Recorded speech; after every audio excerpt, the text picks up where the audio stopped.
नमस्कार दोस्तों, स्वागत है आपका हमारे channel target for IAS UPSC with के। आज है 22 सितंबर 2022 और हम लोग डिस्कस करने वाले हैं आज का मध्य प्रदेश का करंट अफेयर। काफ़ी कुछ इंपॉर्टेंट हम आज के इस करंट अफेयर में डिस्कस करेंगे, जैसे कि जेब्रा और जिराफ लाने का प्रस्ताव मध्य प्रदेश के किस नेशनल पार्क में है।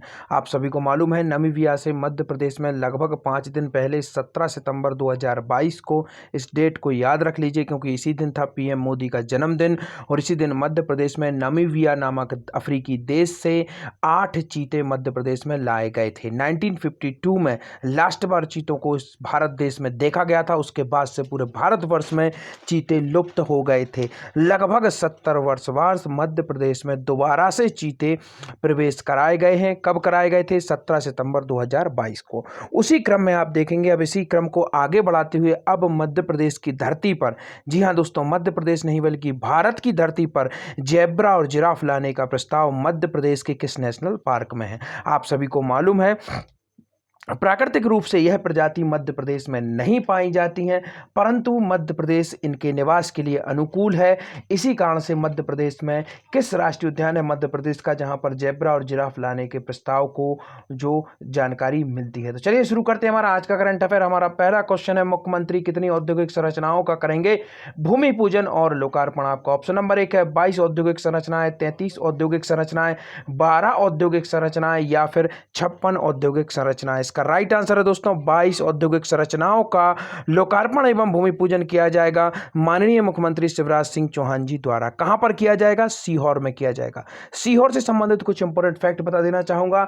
यहां का दोस्तों बासमती चावल काफी अधिक फेमस है और सीहोर का बासमती चावल तथा पंजाब राज्य के बीच में विवाद भी है। किसके लिए? जीआई टैग को लेकर। मध्य प्रदेश में जीआई टैग किसे दिया गया है?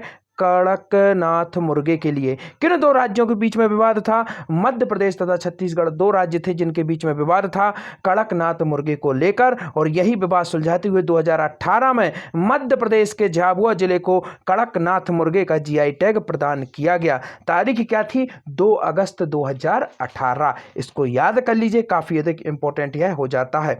इसके साथ ही साथ आपको याद रखना है, सीहोर में दोस्तों जीआई टैग मिला हुआ है लकड़ी के खिलौनों के लिए। याद रख लीजिए, लकड़ी के खिलौने का जीआई टैग। और एक जिला एक उत्पाद के अंतर्गत भी सीहोर जिले में दोस्तों लकड़ी के खिलौनों को ही जोड़ा गया है। मध्य प्रदेश में प्रत्येक जिले के लिए एक उत्पाद निर्धारित किया गया है। यह उत्पाद एक भी हो सकता है या फिर उस जिले विशेष की कंडीशन को देखते हुए एक से अधिक भी हो सकता है। इन सभी उत्पादों की एक लिस्ट है जो कि मैंने टेलीग्राम चैनल पर आपको प्रोवाइड की है, फ्री ऑफ कॉस्ट है। लिंक डिस्क्रिप्शन में है, वहां से आप टेलीग्राम चैनल ज्वाइन कर सकते हैं। 52 के 52 जिलों का एक जिला एक उत्पाद आपको मेरे टेलीग्राम चैनल पर फ्री ऑफ कॉस्ट मिल जाएगा। इसके साथ ही साथ में 2022 में मध्य प्रदेश में जो विभिन्न प्रकार के अवार्ड दिए गए हैं, जैसे कि तानसेन अवार्ड, साहित्य अकेडमी अवार्ड, कालिदास अवार्ड, इन सभी की सभी अवार्ड्स की लिस्ट भी आपको टेलीग्राम चैनल पर मिल जाएगी फ्री ऑफ कॉस्ट। तो चलिए यहां पर देखते हैं हम लोग, लकड़ी के खिलौनों का जीआई टैग किसे दिया गया है? सीहोर को दिया गया है। इसके साथ ही साथ में आप एक और चीज देख लीजिए, चमड़े के खिलौनों का जीआई टैग किसे दिया गया है? इंदौर को दिया गया है। जब भी whenever we talking about लकड़ी के खिलौने, so right answer is that Sehore, और चमड़े के खिलौने की बात की जाएगी तो इंदौर हमारा सही उत्तर हो जाएगा दोस्तों। तो इसको भी आपको याद रखना है काफ़ी अच्छे तरीके से। तो जो चमड़े के खिलौने उसे जीआई टैग कहाँ को मिला है? इंदौर को। इसके साथ ही साथ में जो आपको याद रखना है, एक और इंपॉर्टेंट फैक्ट आपको याद रखना है दोस्तों, गन्ना सबसे अधिक उत्पादित कहाँ पर होता है? मध्य प्रदेश में नरसिंहपुर में होता है। और एक जिला एक उत्पाद के अंतर्गत गन्ना और गुड़, क्योंकि करेली वहीं पर पड़ता है, करेली के गुड़ को भी उसमें शामिल किया गया है। चिरौंजी की बर्फी किस जिले के लिए शामिल की गई है? सागर जिले के लिए चिरौंजी की बर्फी को शामिल किया गया है। इसके साथ ही साथ में आपको यह भी याद रखना है दोस्तों, जो कोंदो कुटिक काफी अधिक इंपॉर्टेंट दोस्तों, कोंदो कोटिक याद रखिए दोस्तों, यह खाद्य होता है। इसे आदिवासी जितने भी बहुल्य जिले हैं वहां पर इसका एक जिला एक उत्पाद में से शामिल किया गया है। जैसे आप देखेंगे विभिन्न प्रकार के जिले, आपके मंडला हो गया, इस तरीके के जो जिले हैं इसके लिए इसे शामिल किया गया है। पूरी लिस्ट आपको टेलीग्राम चैनल पर फ्री ऑफ कॉस्ट अवेलेबल हो जाएगी। आगे बढ़ते हैं। मुख्यमंत्री 22 औद्योगिक संरचनाओं का करेंगे भूमि पूजन और लोकार्पण। 4828 करोड़ का दोस्तों इसके अंतर्गत जो निवेश प्रस्तावित है, इन्वेस्टमेंट आएगा मध्य प्रदेश में इतना अधिक, तो यह काफी अधिक इंपॉर्टेंट है। बुधनी से आपको एक और याद रखना है दोस्तों, सीहोर में ही बुधनी है और यहीं पर रेलवे का जो स्लीपर होता है दोस्तों, उसको बनाने का जो कारखाना है वह कहां पर है दोस्तों, वह बुधनी में है। सीहोर के बुधनी में जो रेलवे का स्लीपर है उसको बनाए जाने का कारखाना कहां पर है, यहीं पर है दोस्तों। रेलवे का जो डीजल इंजन बनता है, इसको याद रख लीजिए, काफी अधिक इंपॉर्टेंट हो जाता है। डीजल इंजन कहां पर बनता है, यह बनता है दोस्तों आपके इंदौर और विदिशा में। तो रेलवे का डीजल इंजन इंदौर और विदिशा में बनता है, इसको आपको याद रखना है। और रेलवे स्लीपर बुधनी, और इलेक्ट्रॉनिक जो रेलवे है दोस्तों उसका विकास कहां पर किया जाता है, सीहोर में ही किया जाता है, तो इसको आपको याद रखना है। तो बुधनी में दोस्तों 29 सितंबर को होगा राज्य स्तरीय रोजगार दिवस कार्यक्रम, और इसी में दोस्तों इन औद्योगिक संस्थाओं में लगभग 42,000 युवाओं को सीधा रोजगार मिलेगा। तो आप समझ सकते हैं कितनी बड़ी यह परियोजना है, जिसके अंतर्गत 42,000 युवाओं को दोस्तों सीधा रोजगार मिलेगा। सीहोर जिले के बुधनी में होने वाले इस महत्वपूर्ण आयोजन के साथ राज्य स्तरीय रोजगार दिवस कार्यक्रम भी होगा। मुख्यमंत्री जनसेवा अभियान और रोजगार दिवस पर सभी जिलों में कार्यक्रम होंगे। मुख्यमंत्री शिवराज सिंह चौहान युवाओं से सीधा संवाद भी करेंगे। तो आगे बढ़ते हैं, देखते हैं नेक्स्ट क्वेश्चन। प्रधानमंत्री आदर्श ग्राम योजना में मध्य प्रदेश के कितने अनुसूचित जाति बहुल्य ग्राम चयनित हुए हैं? काफी अधिक इंपॉर्टेंट ये योजना है। प्रधानमंत्री आदर्श ग्राम योजना के अंतर्गत प्रत्येक ग्राम को चुना जाता है तथा उसे आदर्श ग्राम डेवलप किया जाता है। आदर्श ग्राम की जो बेसिक जो आपकी डेफिनेशन होती है वह क्या होती है? बेसिक जो बुनियादी सुविधाएं हैं, जैसे कि आपकी सड़क हो गया, आपका स्वास्थ्य हो गया, आपका साफ सफाई होगा, इन सब की व्यवस्था उस गांव में अवेलेबल होना चाहिए, उसे ही आदर्श ग्राम कहा जाता है। तो देखते हैं कितने जनजाति बहुल जो ग्राम है उनको चुना गया है मध्य प्रदेश में। आपका ऑप्शन नंबर 1 है 200, 1234, 1074 या फिर 300। इसका राइट आंसर है दोस्तों आपको ऑप्शन नंबर 3, 1074 जो आदिवासी बहुल्य अनुसूचित जाति बहुल्य जो ग्राम है दोस्तों उनको चुना गया है। यहाँ पर आपको बता देना चाहूँगा दोस्तों, मध्य प्रदेश में एसटी का सबसे अधिक जनसंख्या निवास करती है, और इसके साथ ही साथ में एससी की कितनी जनसंख्या निवास करती है? 15%। एसटी की कितने प्रतिशत है? 21.1%। इन दोनों को याद रख लीजिए। एसटी की जो जनसंख्या है दोस्तों उसको मैं आपको बताना चाहूँगा, इसका प्रतिशत सबसे अधिक कहाँ पर है? अलीराजपुर में, और जनसंख्या कहाँ पर है? धार में। दोनों को याद रख लीजिए। इसके साथ ही साथ अब आप देखेंगे एससी के जो प्रतिशत है वह कहां पर है दोस्तों? सबसे अधिक उज्जैन में, बाबा महाकाल की नगरी में। और प्रतिशत की बात मैं कर रहा हूं उज्जैन, और जनसंख्या में कौन सी जगह है? इंदौर है। तो दोनों को याद रख लीजिए, काफी अधिक इंपॉर्टेंट यह भी हो जाता है। इस तरीके के फैक्ट आपसे पूछे जा सकते हैं। यह सभी के सभी फैक्ट 2011 की जनगणना के अनुसार है।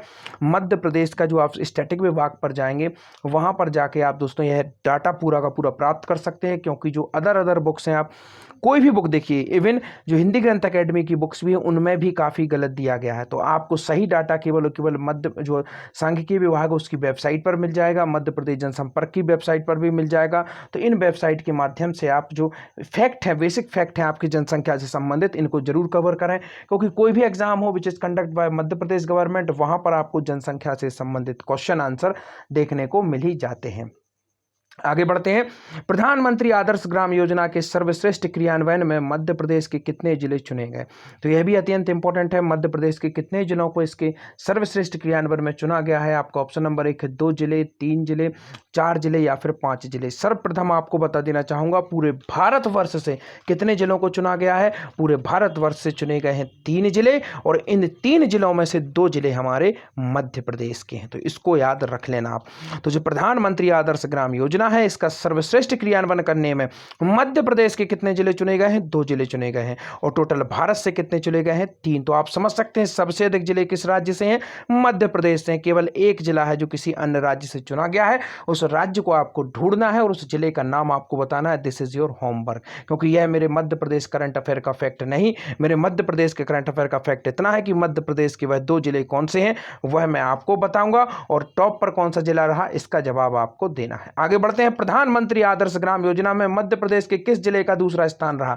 अर्थात मध्य प्रदेश के जो 2 जिले थे उनमें एक का स्थान दूसरा रहा और एक का तीसरा रहा। पहले नंबर पर कौन सा रहा, किस राज्य का रहा, इसका जवाब आपको देना है। इसके बाद देखते हैं इसका राइट आंसर क्या है, सागर, सतना, जबलपुर या फिर गुना। इसका राइट आंसर है दोस्तों गुना। अशोकनगर से हटाकर इसे एक नया जिला बनाया गया था, तो इसको आपको याद रखना है। आगे बढ़ते हैं, प्रधानमंत्री आदर्श ग्राम योजना में मध्य प्रदेश के 1074 अनुसूचित जाति बहुल ग्राम चयनित हुए हैं। आदर्श ग्राम बनाने के सभी पात्र व्यक्तियों को शासकीय योजनाओं से किया जाएगा लाभान्वित। द्वितीय स्थान पर गुना और तृतीय स्थान पर सीहोर जिले का चयन किया गया है। तो आप समझ गए होंगे, दूसरे स्थान पर गुना है और तीसरे नंबर पर सीहोर है। अब हम देख लेते हैं यह योजना क्या है। अनुसूचित जाति बहुल ग्रामों के समेकित विकास के लिए केंद्र सरकार द्वारा प्रधानमंत्री आदर्श ग्राम योजना संचालित की जा रही है। योजना में 500 या उससे अधिक आबादी वाले ऐसे गांवों का चयन किया गया है जिनकी आबादी 50% से अधिक अनुसूचित जाति है। योजना में मध्य प्रदेश के 1074 ग्रामों का चयन किया गया है। 2021-22 में भी योजना के जो सर्वश्रेष्ठ क्रियान्वयन में राष्ट्रीय स्तर पर जो हमारा मध्य प्रदेश था, और इस बार जो 2021-22 में आप देखेंगे इसमें 3 जिलों का चयन किया गया है टोटल, जिसमें से प्रदेश का गुना और हमारा सीहोर शामिल है। आगे बढ़ते हैं, जेब्रा और जिराफ लाने का प्रस्ताव मध्य प्रदेश के किस नेशनल पार्क में है? इसका राइट आंसर है दोस्तों वन विहार। कहां पर है? भोपाल में है। तो इसको आपको याद रखना, 1983 में से नेशनल पार्क बनाया गया था। यह मध्य प्रदेश का सबसे बड़ा चिड़ियाघर भी है, इसे जू का भी दर्जा दिया गया है। चलिए आगे बढ़ते हैं, देखते हैं क्या है पूरी न्यूज। एमपी में चीतों के बाद जेब्रा जिराफ भी आएंगे। भोपाल वन विहार में जू अथॉरिटी को भेजा प्रपोजल। वन मंत्री बोले एक्सचेंज या पैसे देकर लाएंगे। वन विहार के अफसरों के मुताबिक वन विहार को जू की मान्यता भी मिली हुई है, तो इसका विस्तार करने के लिए वन विहार जू के डेवलपमेंट का मास्टर प्लान बनकर जू अथॉरिटी ऑफ इंडिया को भेज दिया गया है, जो कि दिल्ली में है दोस्तों। इसमें जिराफ और जेब्रा लाने का प्रस्ताव दिया गया है। आज के आपके क्वेश्चन है, मध्य प्रदेश के किस कंपनी को मिला राज्य स्तरीय मोस्ट प्रोमिनेंट इंडस्ट्रीज का अवार्ड? एंड सेकंड है आपका ऑटोमेटेड मोटर फिटनेस सेंटर कहां स्थापित किया जाएगा? इसके साथ ही साथ आपको यह भी बता देना चाहूंगा, मध्य प्रदेश का पहला automated motor fitness centre Chhindwara में एस्टेब्लिश किया गया था। This is the most important types of fact that you should remember. Thank you so much watching this video. बने रहिए हमारे साथ target for IAS and MPPSC with KK। Thank you so much.